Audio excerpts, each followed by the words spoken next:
Boa noite, meus queridos irmãos e irmãs. Que a graça e a paz do nosso Senhor e Salvador Jesus Cristo esteja com cada um de vocês. Estamos aqui continuando, a nossa disciplina chamada apologética, ou em outras palavras, uma defesa verbal, defesa da fé. Isso mesmo. E nesta aula será a última aula sobre defesa da fé. Para quem está acompanhando aí nas redes sociais, YouTube, estamos aí nesse plano, fazendo umas separações em aulas, em várias disciplinas, e hoje é o dia de aprendermos sobre a defesa da fé. Tivemos uma aula sobre a defesa da fé, explicamos a sua definição, o que é a defesa da fé, explicamos ali ferramentas, os três principais pilares, que é argumentação, refutação e argumentação, refutação e a ideia, né? E a ideia que a pessoa tem ali para defender. Tá tudo explicadinho na última aula, você pode acompanhar depois. E hoje a gente vai estar dando sequência nesta aula. Estaremos dando sequência nessa disciplina. E o que nós vamos aprender hoje? Vamos aprender sobre quando eu devo defender a fé, ok? Hoje vamos aprender quando nós devemos defender a nossa fé, ou quando devemos defender o cristianismo ortodoxo. Em qual momento devemos se posicionar? Em qual momento nós devemos se levantar? Em qual momento nós devemos se colocar na posição de defensores da fé? E nós vamos abrir aqui este estudo com esta pergunta. E a resposta nós teremos agora em seguida. O estudo será aprofundado e eu peço que você deixe do seu lado uma caneta, um caderno, sua Bíblia, e nós estaremos aí estudando acerca da defesa da fé, aprendendo quando nós devemos defender a fé, tudo bem? Lembrando, se você tiver uma dúvida, pode levantar sua mãozinha aí, sem problema, e que Deus seja louvado neste estudo. Quando devemos defender a fé? Quando aquilo que acreditamos está sendo ameaçado. Ou seja, quando você tem a sua crença e pessoas se levantam para desmerecer aquilo que você acredita, é aquilo que você tem como firme fundamento, você precisa, de uma certa forma, se levantar neste momento justamente para defender aquilo que você acredita. Porque se você não traz resposta para uma ameaça da sua fé, então você tem uma fé rasa ou uma fé sem sustentação. Por quê? Porque se a pessoa se levanta para atacar a sua fé e você não tem uma resposta, então a sua fé ela é morta. Mas você precisa ter respostas para defender aquilo que você acredita. Porque se você defende aquilo que você acredita, pode ter certeza que nenhum vento de doutrina, nenhum tipo de ideia vai te dobrar a sua consciência, vai dobrar a sua mente. E seja isso no campo político, no campo religioso, no campo, vamos dizer assim, nacional, seja em qualquer ramo, qualquer canto, em qualquer tipo de situação. Se você tiver a sua fé alicerçada, você pode ter certeza que você vai saber responder. E quando você estiver sendo ameaçado, aquilo que você acredita está sendo ameaçado, é aí que você precisa se levantar para defender a fé. Existem muitos tipos de apologética. Existe apologética cristã, apologética de seitas, apologética de política, dentre muitas. Nós vamos ensinar a apologética da fé ortodoxa cristã, ok? Então, quando a fé cristã está sendo, de uma certa forma, ameaçada, é neste momento que você precisa se levantar para poder defender aquilo que você acredita. Tópico 2. Quando estão afrontando diretamente a infabilidade da palavra, a cristologia, a pneumatologia, a hamartiologia, soteriologia e dentre outras doutrinas essenciais da fé. De uma forma bem simples. Olha, eu vou resumir para você de uma forma bem simples. Quando estão afrontando diretamente a infabilidade da palavra, a doutrina acerca de Jesus Cristo, a doutrina acerca do Espírito Santo, a doutrina acerca do pecado, a doutrina acerca da salvação. Quando tudo isso está sendo atingido, ou seja, colocado em xeque, sendo colocado como zombaria, sendo colocado como algo refutável, entre aspas, é neste momento que você precisa se levantar. As pessoas começam a dizer: ah, mas a Bíblia, ela tem a palavra de Deus. A Bíblia, ela tem bons ensinos. Não, a Bíblia não tem. A Bíblia é. Ela é a palavra de Deus. Porque a Bíblia vai dizer em Timóteo que toda palavra de Deus é divinamente inspirada. Toda palavra é divinamente inspirada por Deus. E tudo aquilo que tenta ferir a infabilidade da palavra deve ser refutado. Como, por exemplo, a doutrina do Espírito Santo também, dizer que o Espírito Santo é uma força ativa, nós já aprendemos sobre isso, dizer que ele não é uma pessoa, que ele não tem vontade e tudo mais e tal. Quando isso é colocado aos nossos olhos, precisamos refutar. Como, por exemplo, falar que Jesus Cristo não é Deus, que Jesus Cristo não morreu e ressuscitou, que Jesus Cristo não vai voltar, tudo isso precisa ser confrontado. A doutrina do pecado, dizer que o homem não foi atingido pelo pecado, dizer que o homem consegue ser salvo sem o auxílio da graça, isso tudo são heresias que precisam ser confrontadas e refutadas. Então é neste momento que você precisa se levantar para defender a fé. Bom, aqui nós já falamos, é o resumo do tópico 2. Então vamos continuar. Resumo sobre o quando nós devemos defender a fé é quando aquilo que nós acreditamos está sendo colocado em xeque, está sendo colocado como zombaria, está sendo colocado como um problema, entenderam? Então, é isso que deve ser feito e é isso que você deve priorizar. A defesa da fé serve para defender e proteger aquilo que você recebeu do nosso Senhor Jesus Cristo. Aquilo que você recebeu de Jesus, aquilo que você recebeu propriamente escrito pela palavra, pelo dedo dos apóstolos, dos profetas, tudo isso você deve defender, ok?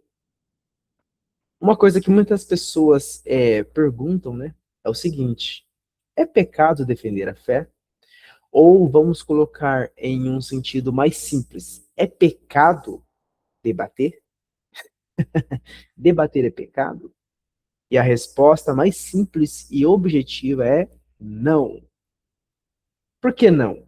Porque o próprio Jesus debateu, os apóstolos debateram, os pais da igreja, os reformados, os atuais debatem, profetas do Antigo Testamento debateram.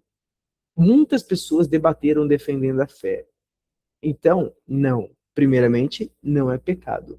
Nós tivemos homens de Deus que debateram, que defenderam a fé. É preciso defender a fé. Porque hoje em dia vivemos em um mundo de engano, onde o Deus desse século cegou o entendimento de muitos. Então é interessante, irmãos, defender aquilo que você acredita. E agora vamos falar um pouco das pessoas que defenderam a fé. Então o tópico deste agora é: quem defendeu a fé?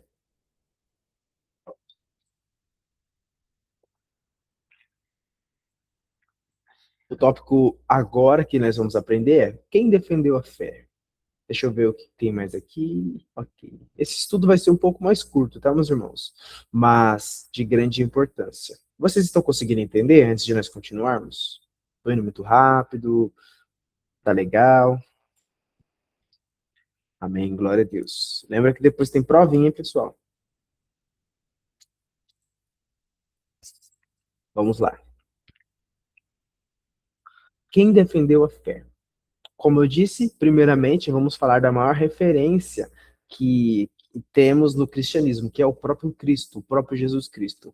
Nós podemos ver que Jesus Cristo também defendeu a fé, que Jesus Cristo não é que ele defendeu a fé, ele é o autor da fé. Só que teve vezes que Jesus ele precisou debater com pessoas ignorantes, com pessoas difíceis. Olha o que eu coloquei de resumo sobre Jesus Cristo. Jesus é reconhecido como o fundador da fé cristã, sendo ele quem estabeleceu seus principais fundamentos. Ele frequentemente dialogava com pessoas que buscavam desafiar suas ideias. participando de discussões sobre temas como ressurreição, vida após a morte, salvação, condenação, e acrescento mais, pecado, arrependimento e dentre outras coisas. Tudo isso nós percebemos que Jesus ele ensinou. E quando as pessoas iam de contramão com o que Jesus ensinava, então Jesus ele ia lá e repreendia a pessoa. Se a pessoa era um pouco mais ignorante, ela se levantava contra e começava a falar.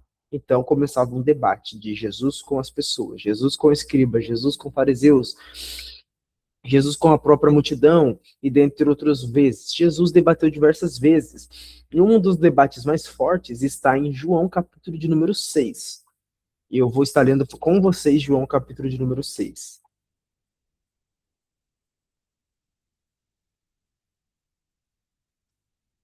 Vou esperar vocês abrir.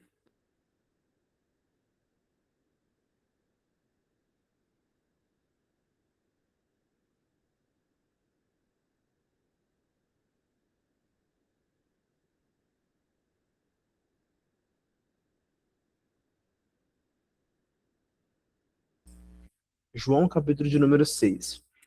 É um dos textos mais fortes de debates do nosso Senhor Jesus Cristo, tá, meus irmãos? É um dos. Só que teve bastante. É... Deixa eu achar para vocês.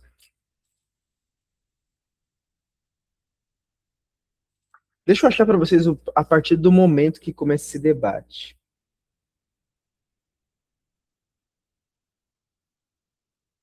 João 6:22. Aqui o contexto está dizendo, irmãos, de Jesus Cristo que ele curou, que Jesus ele multiplicou os pão e peixe para 5.000 pessoas. E um pouco mais tarde, no dia seguinte, na verdade, olha o que acontece.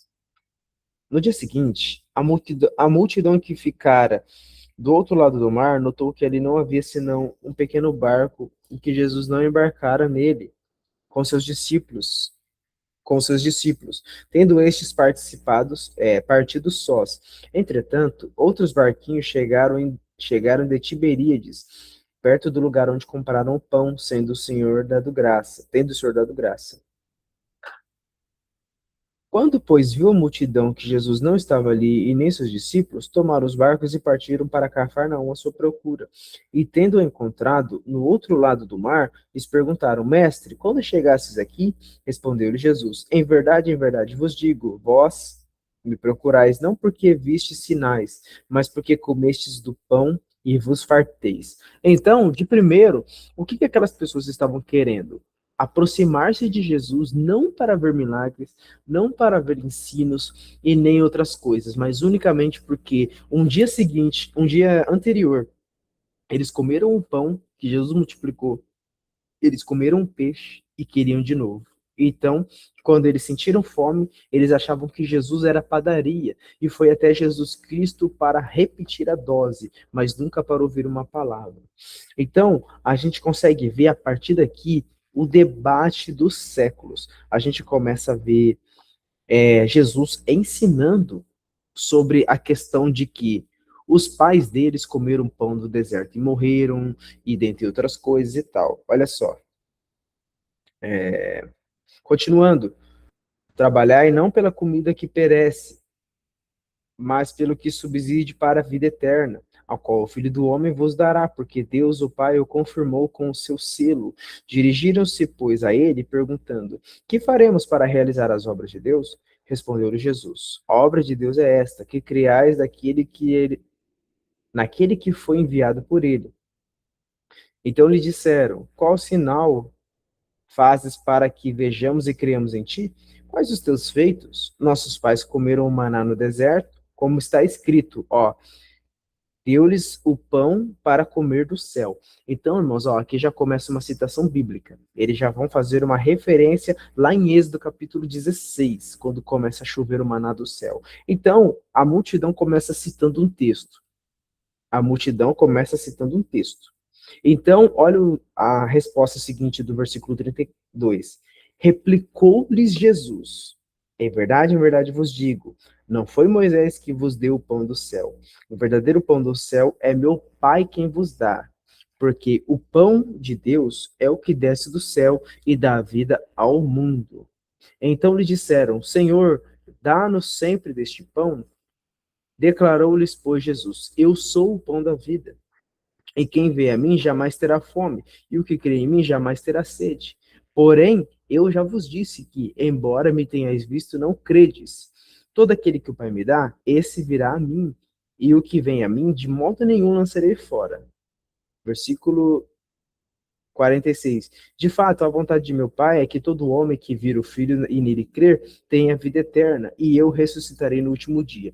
Então, meus irmãos, aqui está acontecendo o seguinte: Jesus estava explicando o que estava acontecendo, que ele era o pão, que ele veio dar vida ao mundo, só que as pessoas estavam só querendo comida. Isso é o princípio, só que o debate vai começar praticamente agora. Olha só. Murmuraram, pois, dele os judeus, porque disseram: Eu sou o pão que desceu do céu, diziam. Não é este Jesus, o filho de José? Acaso não lhes conhecemos o pai e mãe? Como agora, pois, diz descido do céu? Aí Jesus responde: Respondeu-lhe Jesus: Não murmureis entre vós, ninguém pode vir a mim se o Pai que me enviou não o trouxer, e eu ressuscitarei no último dia. Está escrito nos profetas, e serão todos ensinados por Deus. Portanto, todo aquele que da parte do Pai tem ouvido e aprendido, esse vem a mim. Não que alguém tenha visto o Pai salvo, peraí. Não que alguém tenha visto o Pai, salvo aquele que vem de Deus, este e tem visto. E ele vai continuando. Então Jesus aqui ele diz que ele é o pão vivo, que desceu do céu e tudo mais. Agora ele vai agora a situação vai ficar um pouco pior. Eles começam a fazer acusações de Jesus dizendo: "Ué, mas você não é o filho de Maria, filho de José? Você não tem nem tanto, não tem nem 50 anos, 40 anos nos termos que eles usavam lá. E como agora você diz que desceu do céu? Como pode isso? Não faz sentido." Então vocês podem perceber que houve um debate ali. Então eles começam a falar: não, mas você é isso, não, é você não é aquilo. Então houve um alvoroço. Eles não acreditavam ali que Jesus Cristo realmente desceu do céu. Para eles, Jesus era só filho de José e Maria. Então houve ali um debate, né? Houve ali uma situação em que Jesus precisou refutar algumas ideias que eles tinham, como por exemplo, é, olha que interessante, o versículo 31 eles disseram assim, ó: nossos pais comeram maná do deserto, como está escrito, deu-lhes a comer pão do céu. Só que Jesus ele refutou isso. Jesus usou o versículo de número 49 aqui de João 6 e disse assim, ó: os vossos pais comeram maná no deserto e morreram. Então Jesus refutou totalmente a ideia deles. E não somente esse texto, mas existe um texto também que Jesus ele disse assim, ó, que as pessoas estavam dizendo assim, ó: ah, mas nós temos por pai Abraão e legislador Moisés e não sei o quê. Então Jesus ele refuta usando a seguinte ideia: antes que Abraão existisse, eu sou. Então meio que houve um debate ali. E quando eles viram que Jesus ele disse uma coisa forte, pegaram pedra para apedrejá-lo. Mas o que eu quero dizer com isso? Em muitas vezes, em muitos momentos, Jesus teve em debates. Jesus participou de debates ali e tudo para apresentar o reino dos céus, para apresentar o reino de Deus. Vocês estão conseguindo entender?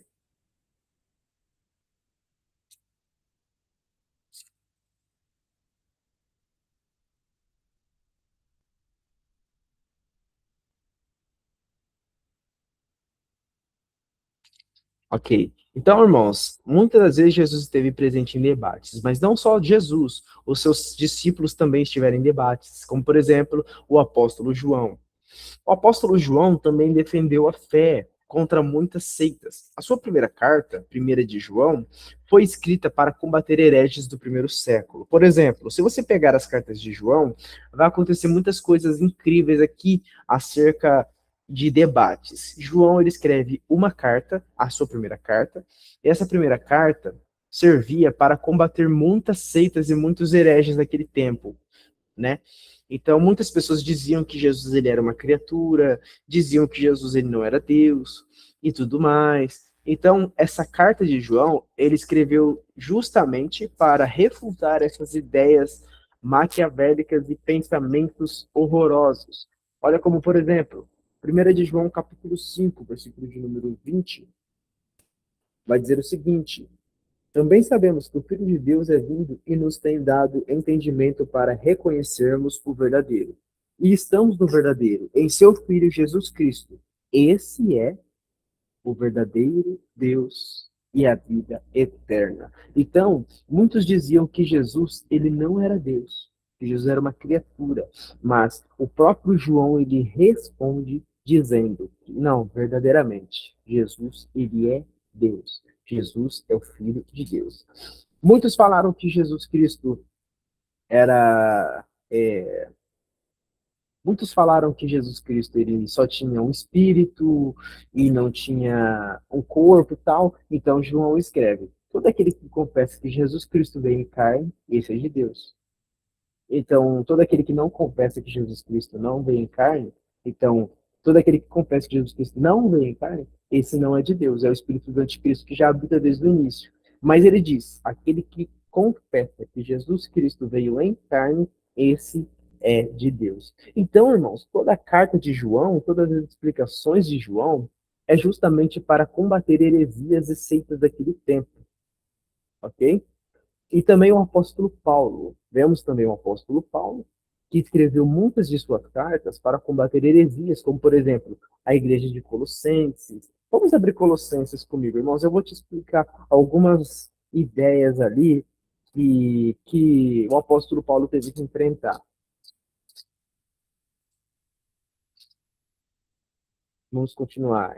Em Colossenses, Paulo pregava contra vãs filosofias, culto a anjos, não guardava os sábados porque Jesus era o verdadeiro, e taranã, tudo isso vamos olhar aqui agora. Então, irmãos, desde o começo, o apóstolo Paulo também, ele combatia contra hereges, contra heresias, né? Ele defendia a fé de uma certa forma ali nas condições que ele se encontrava, nos recursos que ele tinha e com as suas ideias geniais que o Espírito Santo deu para ele. Só que qual que era a apologética que Paulo usava? Ele proibia culto a anjos. Porque se você não sabe, irmãos, Gálatas, ó, Coríntios, Gálatas, Efésios, Filipenses, Colossenses, Tessalonicenses, tá, e assim vai, todas essas igrejas são de categorias gregas, são do contexto grego. Então, se você for pegar a igreja de Colossos, eles adoravam a anjos. Muitos dos gregos adoravam a anjos.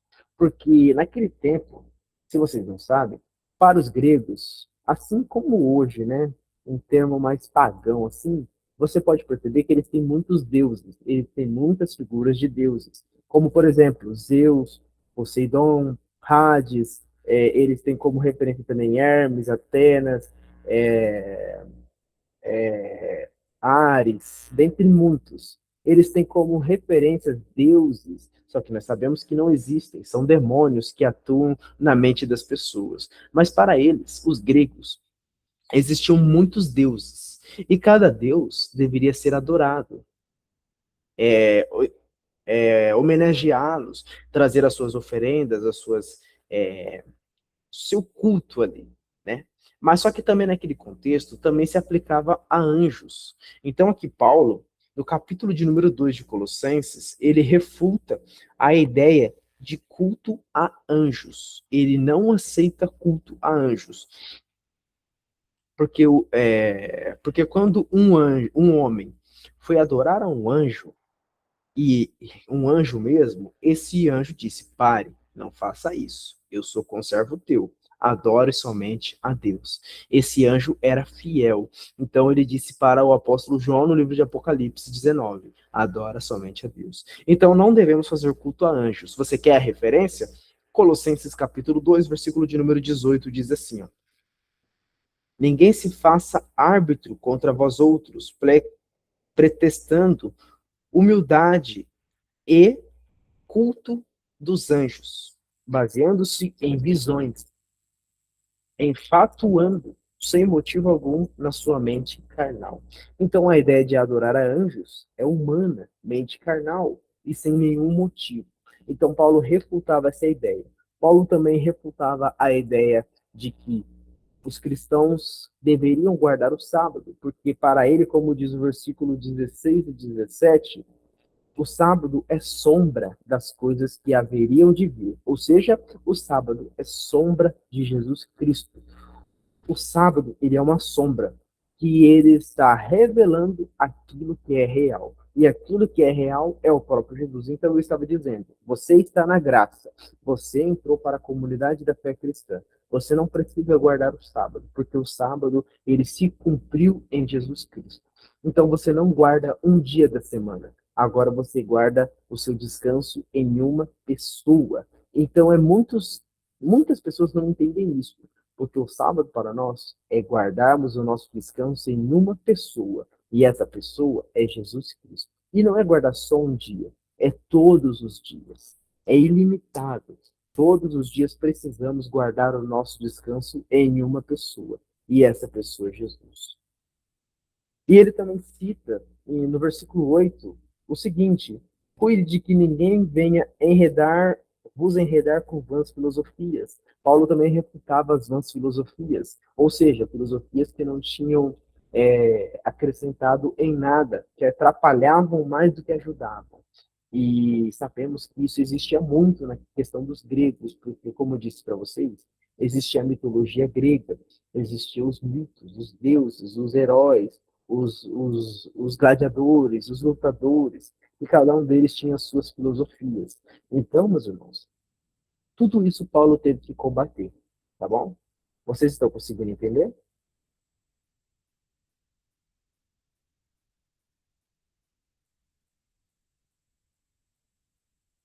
Maravilha. Vocês podem perceber que tudo tem a questão de defesa da fé, né? Tudo tem questão de defender a fé, tudo tem um debate, tudo tem um argumento, uma refutação e tudo mais. E isso se chama apologética. Continuando, o apóstolo Pedro escreveu sua carta, principalmente a segunda carta, para defender a fé dos falsos profetas e dos falsos mestres. Se você ver 2 de Pedro, capítulo 2, versículo de número 1, vai dizer o seguinte: assim como no meio de vós surgiram muitos mestres, assim também surgirão falsos profetas. E deixa eu ler o texto que fica mais bonito. Ó, diz assim, ó: assim como no meio do povo surgiram falsos profetas, assim também haverá entre vós falsos mestres, os quais introduzirão dissimuladamente heresias destruidoras, até ao ponto de renegarem o soberano Senhor que os resgatou, trazendo sobre si mesmos repentina destruição. E muitos seguirão suas práticas libertinas, e por causa deles será infamado o caminho da verdade. Então, o apóstolo Pedro, ele está fazendo um alerta para aquelas pessoas, que muitos iriam enganar. Mas como estamos aprendendo apologética, para nós não sermos enganados, é preciso conhecer a verdade, é preciso conhecer o crivo que Jesus nos ensinou. Então você pode perceber que no capítulo 1, mas principalmente o capítulo 2, é ensinado de todas as formas Pedro defendendo a fé, criticando certas condutas, como por exemplo a prostituição de Balaão, os tempos de Noé ali, os anjos que pecaram não foram perdoados, eles foram mantidos em cativeiro até o dia do julgamento. Então tudo isso é apologética, Pedro fazendo a sua defesa em questão da fé, Pedro mostrando ali de uma certa forma que o zelo pela fé. Então é necessário. Todos os apóstolos foram apologetas, eles defendiam a fé. O próprio Estevão, o finado Estevão, que morreu apedrejado, o que aconteceu antes dele ser apedrejado e ver o céu aberto? Ele estava debatendo. E quando ele debatia, a Bíblia vai dizer que muitos não podiam conter com a sabedoria que Estevão tinha. Ele começava a pregar e muitos ali se levantavam contra. Só que o que ele ensinava era tão de Deus, era tão maravilhoso, que as pessoas não conseguiam conter, não conseguiam calá-lo, porque era de Deus, era grande, era poderoso a palavra que saía da boca dele. Então isso era a defesa da fé também, se você não sabe. Não somente Pedro, mas os pais da igreja também, como por exemplo, os pais da igreja foram discípulos dos apóstolos que defenderam a fé cristã com eloquência, como, por exemplo, Ireneu de Lyon e Policarpo. Irineu de Leão e Policarpo. Por exemplo, estiveram diretamente ligados a João. Ah, se vocês forem perceber, irmãos, esse homem que está citado primeiro, Irineu de Lyon, ele era um dos pais da igreja. Quando fala pais da igreja, irmãos, significa que são pessoas depois dos apóstolos, tá bom? Que são os primeiros homens ali fundadores da fé cristã depois dos apóstolos. Quando você ouvir falar pais da igreja, é dos apóstolos para frente, ok? É dos apóstolos para frente. Só que num período de poucos anos, não de poucos séculos. Não é até os dias de hoje. Hoje estamos na era moderna, mas naquele tempo era chamado de pais da igreja. Esse Irineu de Leão, ele era discípulo deste homem chamado Policarpo. E o Policarpo era discípulo direto do próprio apóstolo João. Então, os próprios pais da igreja, eles tinham essa ideia de debater também, de defender a fé. Outros nomes importantes, e outros nomes importantes incluem Tertuliano, e além dos concílios, como os apostólicos, Éfeso, como apostólico, Éfeso, Nicéia e Constantinopla. Esse homem aqui, irmãos, Tertuliano, ele foi o principal desenvolvedor da ideia da Trindade. Este homem aí, ó, Tertuliano, ele era um advogado do século segundo ao século terceiro. Ele era instruído, ele era inteligente. Ele fez ali todo um sistema nos seus estudos para elaborar a ideia da Trindade. E muitas das coisas que seguimos da Trindade veio de ensino também de Tertuliano. Primeiramente, Bíblia, mas segundo, uma ilustração de Tertuliano. E ele bateu de frente contra os homens que hoje conhecemos como unicistas, que defendem que o Pai, o Filho e o Espírito Santo é a mesma pessoa, não três pessoas diferentes. Então, existe essa ideia. E também os concílios, como, por exemplo, o concílio dos apóstolos, os de Éfeso, os de Nicéia, Constantinopla. Cada concílio era para debater uma doutrina, como, por exemplo, a doutrina de Jesus Cristo foi a que mais debateu nos concílios, sobre a divindade do Espírito Santo, a divindade de Jesus Cristo, a dupla natureza de Jesus Cristo, a infabilidade das Escrituras, a pessoalidade do Espírito. Tudo isso foi debatido em concílios, ou seja, em reuniões. E nessas reuniões haviam debates para falar se aquela ideia era bíblica ou se não era bíblica. Como se fosse uma reunião. As pessoas entravam ali e falavam as ideias, o que podia, o que não podia, e eles batiam em xeque. Então, o que era decidido em concílio vale para nós nos dias de hoje. Já os pós-apostólicos referem-se aos reformadores protestantes, como, por exemplo, Martinho Lutero, João Calvino, Jacó Armínio, John Wesley, entre outros nomes. Todos estes líderes contribuíram significativamente para a defesa da fé, demonstrando temor, compromisso e respeito às sagradas escrituras.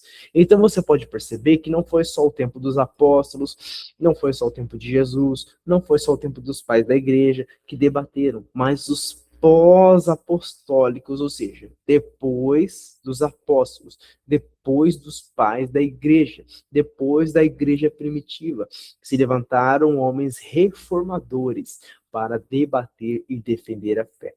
Poxa vida, irmãos. Olha isso daqui, ó. Eu vou voltar a página 1 para vocês verem. Vocês estão conseguindo ver essa imagem certinho desses dois homens? Vocês estão conseguindo ver? Vou explicar para vocês. Esse homem da esquerda, esse homem é Martinho Lutero. Esse homem da direita, esse homem é o Papa. Vocês sabiam disso? O homem da esquerda é Martinho Lutero. O homem da direita é o Papa. O que eu quero dizer com isso? Martinho Lutero, ele foi o pai da reforma protestante. Se nós hoje temos a ideia de salvação somente pela graça mediante a fé, que a glória é somente a Deus, isso começou também com as elaborações das 5 solas de Martinho Lutero. Então, hoje, se Deus não tivesse usado a vida desse homem para traduzir Bíblias, para dar ensinos, para dar instruções, para trazer a doutrina reta, o catolicismo estaria vencendo até hoje. Por isso que há um debate ali, ó. O Papa debatendo com Martinho Lutero, Só que o Papa, naquele tempo, governava, ele mandava. Há 500 anos atrás, quem tinha maior autoridade de referência era o Papa, era os padres, eles eram como se fossem juízes naquele tempo, né? Eles mandavam mesmo. Só que Martinho Lutero, ele era um desses, ele era um homem devoto. Só que um dia as suas escamas caíram, apresentaram uma Bíblia para ele que estava aberta em Romanos 1,17, que diz: o justo viverá pela fé. E quando ele se deparou com isso, ele se deparou com os seus pecados sendo arrancados, as suas cadeias sendo abertas, e a partir daquele momento ele começou a servir a Deus. Ele escreveu Bíblias, traduções, ele era doutorado em hebraico, em grego, em latim, aramaico, nas línguas originais ali que eram usadas naquele tempo, ele era super fluente. Então ele traduziu inúmeras Bíblias, deu para os leigos, para os pobres, para aqueles que não tinham condições. E quando ele deu tudo isso para eles, ele não pediu R$ 1. Deus usou esse homem, ele não pediu R$ 1 para traduzir todo o trabalho que ele teve para que as pessoas não fossem enganadas mais pela seita católica. Porque, irmãos, naquele tempo, os católicos, eles tinham a ideia de que ninguém podia ler a Bíblia. Só o Papa, só os anciãos, só os sacerdotes podiam ler a Bíblia. Então ninguém tinha, irmãos. As pessoas, para aprender, eles tinham que ir até o Papa. Olha que perigo. O Papa ensinava o que ele queria. O Papa ensinava que ele era infalível. Só que Martinho Lutero foi levantado por Deus e quebrou essa ideia. Há mais de 500 anos, seguimos hoje com a nossa Bíblia na mão e gritando: a reforma continua. E o que eu quero dizer com isso? Ele debatia firmemente todos os dias. Ele sempre debatia com os papas. Tanto é que ele foi chamado em tribunais de justiça, porque estava afrontando os papas. Só que os papas pediam para ele se redimir e voltassem para o catolicismo. Ele fala: eu não posso me redimir, eu não posso voltar. Eu poderia, mas eu não quero, porque eu estou preso, estou cativo pela palavra. Em outras palavras, né? Em umas traduções mais simples, eu estou cativo pela palavra. Eu não posso fazer isso. Eu não posso abandonar o meu Jesus. Ele começa a falar ali. Então, as influências dele influenciou nós nos dias de hoje. Voltando para a página aqui. Então, esse foi o principal homem que debateu no período pós-reforma, se chama Martinho Lutero. A sua história está muito escancarada nas redes sociais, você pode procurar a história dele, que é muito fascinante. João Calvino e Jacobs Armínio, como nós estudamos também. Jacó Armínio e João Calvino não eram conhecidos diretos, mas um tempo depois de João Calvino morrer, o Armínio estudou os seus ensinos. Só que ele não concordou com os seus estudos, a maioria deles, e ele foi opositor. E quando foi opositor, os seus discípulos começaram a debater com os discípulos de Calvino, com os discípulos de Armínio, e teve debates. E tem debate até hoje na internet. John Wesley também, não conheço muito a história dele, mas tem relatos de que também foi um grande debatedor. Então, irmãos, tem muitas ideias de homens que debateram, defenderam a fé, e tudo isso era sem arrogância, era sem dó, sem piedade, em outras palavras, né? Era sem maldade. Era tudo para mostrar a luz dos ensinos bíblicos. Era tudo para trazer de novo a ideia de que a Bíblia em primeiro lugar, a interpretação bíblica em primeiro lugar. Então, existia assim e existe até nos dias de hoje a ideia de pessoas que defendiam a fé pelo bem maior. E a era atual, que é a era que nós encontramos, e na era atual também conhecemos homens de fé que defendem o verdadeiro cristianismo, como por exemplo, posso citar alguns deles aqui, homens brasileiros: César Cavalcante, Elias Soares, Átila Ribeiro, Juliano Fraga. Todos esses homens, eles defendem a fé contra seitas, contra heresias. Eles defendem a fé de pessoas que distorcem a Bíblia. Você pode pesquisar os seus nomes aí, você pode acompanhá-los, você pode ficar profundamente interessado nos estudos que eles trazem. Tudo isso pelo bem do Evangelho. Vocês estão entendendo até aqui? Antes de caminhar para o último tópico?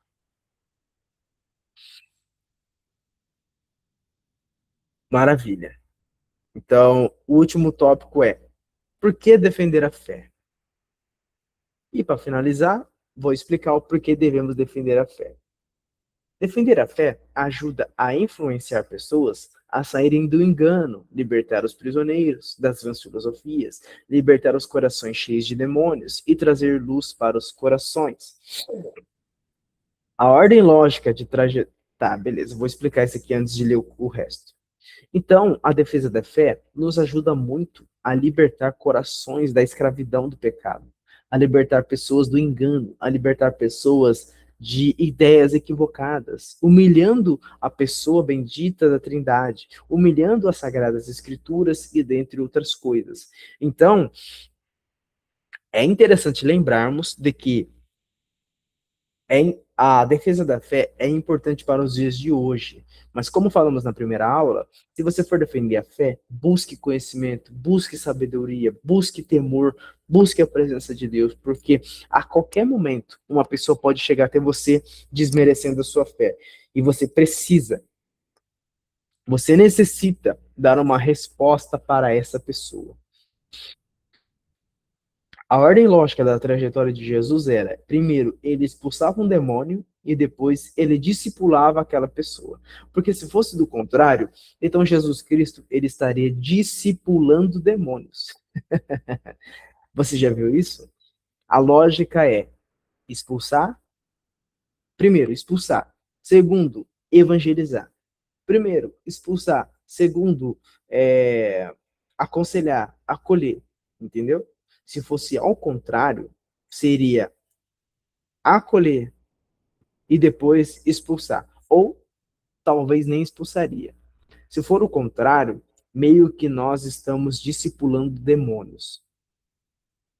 É forte, mas eu devo dizer. Se for o contrário, estamos discipulando demônios. Quando uma pessoa for para a sua igreja, é muito interessante você, primeiramente, antes de querer tacar a Bíblia na pessoa, querer tacar compromissos, responsabilidades, primeiro é preciso você fazer um processo de libertação nessa pessoa, certo?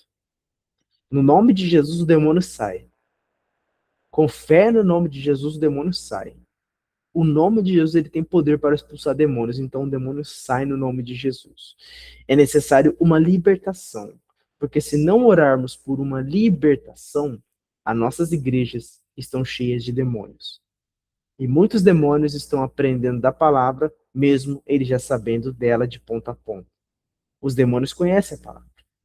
Só que se estamos discipulando demônios, estamos num perigo muito grande. É por isso que muitas igrejas estão frias, porque não há uma libertação para depois expulsar, para depois o discipulado. Bom, dito isso, é interessante a apologética por causa disso. Precisamos aprender a defender nossa fé, precisamos se preparar na graça, no conhecimento, precisamos responder a todos que perguntarem, precisamos estar convictos do que estamos apresentando, quais são os nossos argumentos, precisamos de refutar, precisamos apresentar argumentos e precisamos defender. Então, isso é a apologética, isso é a defesa verbal. De princípio, é isso que nós precisamos aprender. O resto, vocês podem pesquisar mais a fundo nas redes sociais, pode me mandar mensagem, que terei a maior alegria em poder ensinar mais no particular. Vocês têm alguma dúvida para nós encerrarmos?